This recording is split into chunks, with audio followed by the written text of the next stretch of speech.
Halo, halo, halo. Halo, kembali lagi di Ruang Obrol. Yes, ini adalah Mafi.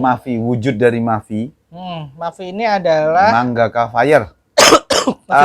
lucu ya? Lomba rutin ya. Lomba rutin tiap tahunan dari teman-teman KMI. Ya komunitas. Ya sekarang sih kata Mas Brian sih nggak usah disebutin komunitas mangaka Indonesia, tapi KMI itu ya ya KMI. Ini nih gitu. logonya ini. Logonya komik ya ini Mas ya. Logonya Oh komik. betul, Logonya betul, komik. betul. Jadi memang ini lomba yang diadakan tahun lalu, tahun lalu, terus komiknya itu baru dicetak kalau nggak salah 3 minggu yang lalu ya baru selesai cetaknya. Sekitaran ya. Terus kalau kami beli juga untuk direview sih salah satunya. Iya, dan teman-teman juga bisa ngecek lagi di konten kita yang sama Mas Brian KMI yang solusi komikus kreator komik Indonesia. Itu tuh ini salah satu bagian dari wujud solusinya itu. Gitu. Jadi ini di printnya di Canisius, dengan hasil cetakan yang bagus. Emang oke teman-teman. Okay, emang oke. Cetakannya tuh oke. Nah, ini adalah komik-komik para pemenang Mafinya ya. Ada 6 judul Mas ya? Enggak, 8 judul. Ini 5. Ini 5. 1 2 3 4. Oh iya, berarti 10 judul. 10. Ada 2 part. Yes. Jadi kalau mau beli bandel aja sih. Betul. Bandel aja. Betul. Karena memang apa ya? Karena kita pengen ngerti siapa bagaimana sih kualitas karya pemenang-pemenang Mafi gitu. Jadi kalau beli satu doang tuh aku juga ngerti kenapa nyatanya nggak langsung bandel 1 volume aja ya. Mafi 6 tuh malah 3 volume. Itu nanti kita review juga belakangan Mafi 6 tuh. Yes. Nah, dari volume satunya dulu Mas ya. Volume satunya dulu ada 5 cerita. Yes. Sebelum itu deh, sebelum kita review ceritanya, kita review duluan. Mafi ini bagusnya adalah dia punya perwakilan dari gaya gambar yang berbeda. Betul sekali. Nah, karena juri-jurinya juga menarik di Mafi 7. Karena juri-jurinya itu Mas Weta, terus Mas Kurniata, terus sama Mbak SMS. Siapa namanya aku lupa. Maaf ya Mbak SMS. Tapi Mbak SMS ini adalah webtunis dan gayanya shoujo sekali. Betul, ilustratornya terlalu tampan sama kreasinya dia sendiri. Mr. President apa? Iya. Who is Mr. President? Cek aja di webtoonnya. Nah, makanya komik ini tuh ragam gayanya menarik sekali. Baik di volume 1, volume 2 itu punya gaya-gaya yang berbeda. Jadi ada yang Indonesia banget, ada yang manga atau Jepang banget, ada yang kayak komik Eropa, ada yang rasa webtoon banget. Ada webtoon banget, ada yang raw banget. Ada yang shoujo. Betul. Ada yang shoujo banget. Jadi apa ya? Aku tuh senang banget. Sukanya tuh kita bisa ngelihat komikus kita itu memang Riz. Jangan ditujuin ke aku. Iya, maksudnya mau nunjukin yang raw banget tuh kayak gini. Terus yang shoujo. Gaya Eropa kayak gini. Ini aku langsung keinget Mas Jamro nih, Mas. Oh iya. Lihat gambar ini tuh. Iya. Bersih ya? Bersih banget. Betul. Nah, terus ini yang agak shoujo shonen sih. Ini juga. Nah, kalau ini shoujo murni. Ini shoujo murni, shoujo murni itu apa? Shoujo. Nah, ini agak-agak shonen shoujo. Oke. Terus ini yang rada-rada seinen tuh biasanya gambarnya kayak gini. Ada yang dark ini. Ini yang Indonesia, Riz. Ada yang dark seperti ini. Ini yang Indonesia. Coba ditunjukin Mas ya. Dan temanya juga SDSB. Buat teman-teman yang usianya masih SDSB muda. Zaman sekarang mungkin togel kali ya. Oh. Jadi tapi ini resmi. Ini sama pemerintah di Orde Baru resmi. Aku tidak mengalami SDSB itu resmi. Aku tidak mengalami. Gitu. Saya SD dulu.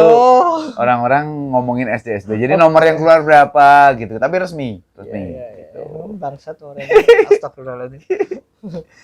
Oke, ini volume 1 itu ada 5 cerita. Judulnya SDSB, satu Sonata Inji, terus Kabung, Love to Be Loved, Modern Might.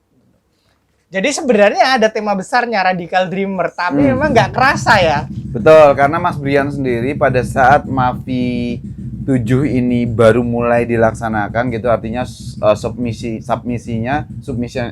submisi periodenya tuh dimulai gitu. Mas Brian sendiri baik Bukan baik. Kalau nggak salah pada saat itu kolaborasi sama Kalibrasi Kalibrasi, ya. Komik juga bilang bahwa temanya memang Radical Dreamer, tapi bukan berarti harus itu yang dikerjakan. Kalau dibaca tipis-tipis kerasa, tapi hanya beberapa yang benar-benar sangat menonjolkan tema dreamernya. Terus kayak contohnya cerita yang di volume 2 itu yang mau melihat yang bumi udah hilang tuh. Terus ada kan ada kayak kalau ketemu kamu nyelam kamu mati itu. Itu kerasa banget. Karena dia bermimpi pengen melihat sesuatu. Itu bagus banget, dark banget tapi ujungnya dark. Nah, kalau yang di sini yang di volume 1 ini aku paling suka yang ini sih. Yang SDSB. Oh ya. Yang paling suka yang SDSB itu. Ya. Karena apa ya? Borderline dark, hantunya serem. Borderline horror sama ini horror gak sih? Ya. Horor atau enggak ya? Ya. Gimana? Horor enggak? Enggak sih, manfaatin horor. Manfaatin elemen horor tapi ceritanya bukan horor. Jadi aneh aja. Komposisinya bagus sekali. Terus yang kedua ini yang Sonata ya. Nah, ini nyeritakan tentang seorang kontra iblis. Nah, gambarnya kan juga ala-ala webtoon ya. Ala webtoon banget. Jadi dan ceritanya tuh juga ala-ala webtoon. Ada iblis, terjadi dengan iblis. Cowoknya ganteng dan lain sebagainya. Itu lucu sekali itu. Terus bagaimana mimpimu itu hanya bisa diwujudkan ketika karena dihalangi oleh orang tua dan sebagainya. Ini tuh khas webtoon nih, ngomongin cerita ya. Ngomongin cerita terus gambarnya juga khas webtoon. Karena ya tadi jurinya ada webtoonis. Ya mas. Dan maaf ini ada tiga-tiganya webtoonis. Oh iya ding, bener sih. Iya betul. Nah tapi maaf ini menariknya juga ada yang tidak untuk versi cetak kan, Riz? Sebenarnya secara lomba itu ada yang bukan. Tapi semuanya dicetak. Gitu. Nah yang Kabung ini cerita ketiga ini gambarnya nggak ala apa mas ya? Radikal beneran sih. Iya, ini gambarnya. Aku nggak ngerti ya, Indonesia juga ada yang kayak gitu. Tapi ini lebih ke Eropa nggak sih? Enggak juga sih. Unik banget sih gambarnya. Unik. Sesuai ceritanya juga unik. Iya, betul sekali. Tentang dark banget ceritanya. Ini kenapa sih kalian sukanya? Ini dari komik 10 ini ya, setengahnya dark loh. Ya mungkin kesempatan untuk mewujudin hal-hal kayak gini memang di one shot. Nah yang ini yang mungkin akan banyak disukai cewek sih, Love to be Loved ini. Jadi memang mengakomodir genre-genre hampir semua genre. Bagus ini bagus. Aku sebagai pecinta shoujo tuh suka aja. Kalau secara teknik pembuatan mah nggak usah ditanya teman-teman, teknisnya bagus banget. Ini juga horor gak horor sih. Nih kayak siapa? Junji itu. Jangan dijunjung. Masalahnya inilah, karena ini tuh kumpulan one shoot, kita nge-reviewnya agak kesusahan juga. Betul, teman-teman. Jadi karena ceritanya singkat sekali. Kalau kita ceritain ceritanya, ya udah. Ngapain kalian beli gitu. Udah ketahuan semua. Gitu. Jadi koridor kami menceritakannya, kami mereviewnya mungkin lebih ke bagaimana Mafia 7 ini bisa mengakomodir yaitu tadi berbagai macam gaya cerita dan berbagai macam gaya gambar. Gaya ceritanya tuh ada yang straight to the point, yang shoujo tuh straight to the point. Ada yang berlayer seperti ini, cerita soal penyihir ini. Ini bertwist ini. Aku paling suka ini, yang penyihir ini. Karena memang dibilang sci-fi enggak. Dibilang sihir, iya. Jadi agak apa ya? Mencampurkan hybrid sci-fi dan sihir, dan ketika ada yang ceritanya dibalik seperti itu, kok aneh tapi ya oke juga sih. Iya. Tapi aku yang paling nggak cocok sebenarnya malah yang drama sih mas, yang shoujo tadi sih sebenarnya aku yang paling terlalu biasa sih, terlalu blend aja. Karena kamu udah pengonsumsi itu juga. Bener, tapi cerita shoujo itu kan memang cerita blend ya. Jadi apakah bagus? Oke aja. Tapi kalau disandingkan dengan 5 ini itu 10 ya? 10. Jadi ini yang shoujo terus yang paling blend sih. Ini juga bagus banget. Ini juga bagus. Menyenangkan lah. Menyenangkan. Nah, yang aku paling nggak paham yang ini memang. Aku nggak bisa bilang jelek, Tapi nggak paham aku aja. nggak paham aja. Iya. Karena memang gaya-gaya komik seperti ini tuh Hmm. bukan konsumsiku. Mas Hmm. Bagas gimana? Aku juga yang Kapten Cafe ini nih. sama aja sih. Ceritanya oke loh. Iya, tapi kan kedudukannya dia menurutku di antara 10 ini adalah emang yang paling out of track aja. Benar. Gitu secara art ya, secara art tuh out of track. Out of track dari konsumen-konsumen Betul. umumnya Mangga. Karena kan ini KMI ya kalau Iya, sama kayak iya, Indonesia. iya. Jadi aku nggak bilang jelek karena Nggak. konsepnya bagus. Betul. Bagaimana ada alien yang menyerang bumi, terus aliennya bisa menyaruh jadi manusia, terus nyalahinnya pakai kopi. Ya, ini Riz, font-font yang tulisannya ini. Nih, tulisan ini kan Agak lebih dekat kali ya. hampir mirip kayak Disney. Ha. Terus kayak siapa itu? Contract with God tuh. Ya aku tuh Will Eisner. Nah, beneran inget sama Mas Yamroni Yamroni, langsung. betul. Betul. Goresan animated series. seriesnya. Jadi ini kalau berwarna akan lebih bagus. Ya, betul. Kayaknya ini memang dipersiapkan berwarna. Itu dia sih. Tapi ya begitulah. Ya memang aku nggak cocok. Bukan nggak suka, tapi gaya gambar seperti ini tuh aku yang less favorit. Ya, sekali lagi teman-teman, tadi udah aku bilang juga bahwa one shot ini memang ajang eksperimental kreator. Yang kedua, Riz, yang harus kita ingat adalah bagi siapapun yang beli Mavi nanti ya, adalah semua yang kita baca di sini itu diperuntukkan kepada juri, bukan kepada pembaca. Karena juri yang menentukan ini menang atau enggaknya tuh juri.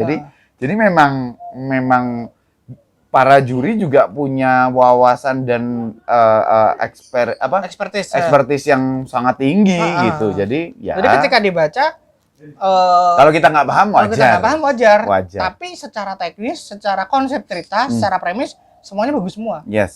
Gitu dia. Yang paling aku merasa konsepnya paling unik adalah yang ini. Yang lautan di atas kota. Itu menurutku unik sekali. Dia bisa menggambarkan konsep yang unik. Terus psikologi ya. Ya, tipe gambarnya juga aku seneng sih. Nah, ini kan tipe-tipe gambar shonen kan? Seinen kan? Seinen. Riz, iya. Kalau menyangkut ke yang kamu bilang bahwa Chainsaw Man tuh salah tempat, ya kayak gini gambarnya. Benar. Ya kan? Mirip Chainsaw Man kan? Gitu, jadi. Nggak sekasar Chainsaw Man. Iya, betul. Itu dia. Nah, yang sebenarnya bagus tapi karena one shot jadi kentang sekali itu adalah cerita terakhir dari bab kedua yang ini. Yang apa itu? Heim. Nah, ini ceritanya dibagi jadi 3 babak. Setiap babak merepresentasikan sesuatu, tapi endingnya khas distopia. Khas film-film zombie, film-film horor gitu. Jadi ya kentang. Nah, tapi memang karena one shot, jadi kayak kita tuh berhak menuntut kepada mereka, komikus-komikusnya, kemudian akan kita cari medsosnya untuk lanjutin dong ceritanya. Ya. Mungkin memang one shot jadi memang tujuannya itu sih untuk ajang-ajang pamer aja sih. Dan ngomongin ajang pamer nih secara kualitas top tier semua. Oke semua. Karena kadang-kadang kalau kita beli komik kompilasi, ada yang apaan sih? Ada yang kenapa ada di sini sih yang ini? Apalagi komik kompilasi kan identiknya sama komunitas ya. Yes. Tapi kalau ini buatku komik kompilasi yang ceritanya top semua. Gambarnya top semua. Jadi secara pengadaan teknis semuanya tuh proper dari awalnya penyelenggaraan Mavinya, terus juri-jurinya, sampai pemilihannya, sampai kemudian nyetaknya kayak gini tuh semuanya proper. Itu sih. Jadi ya layak beli sih. Yes. Nah, harganya berapa ya? Aku lupa harganya berapa. Ya, aku juga lupa ya. Kalau nggak salah 200.000 dapat 2 atau gimana ya? Ya. Nanti dicek lah. Nanti dicek. Kami nyetok barangnya. Jadi kalau nanti pengen beli, mungkin bisa DM. Oke. Tapi nanti belinya di bundle 2. Nanti aku cek harganya, akan aku posting di deskripsinya harganya. Nah, kalau belinya karena kami belum punya Tokped, jadi mungkin nanti bisa langsung DM aja ya kalau teman-teman tertarik. Itu dia. Nyetak beberapa sih kami. Oke, itu aja kali ya untuk Mavi 7 edisi 1 dan 2 gitu. Ya nanti cek aja di DM-nya seri deskripsinya si Deskripsinya di ruang konten ngobrol. ini. Soal harganya, Betul. aku lupa belinya berapa. Oke, itu aja teman-teman. Terima kasih udah nonton konten lokal Ah, Ruang Ngobrol. sampai ketemu di hari Jumat di konten komik lokal lainnya. Betul. Bye.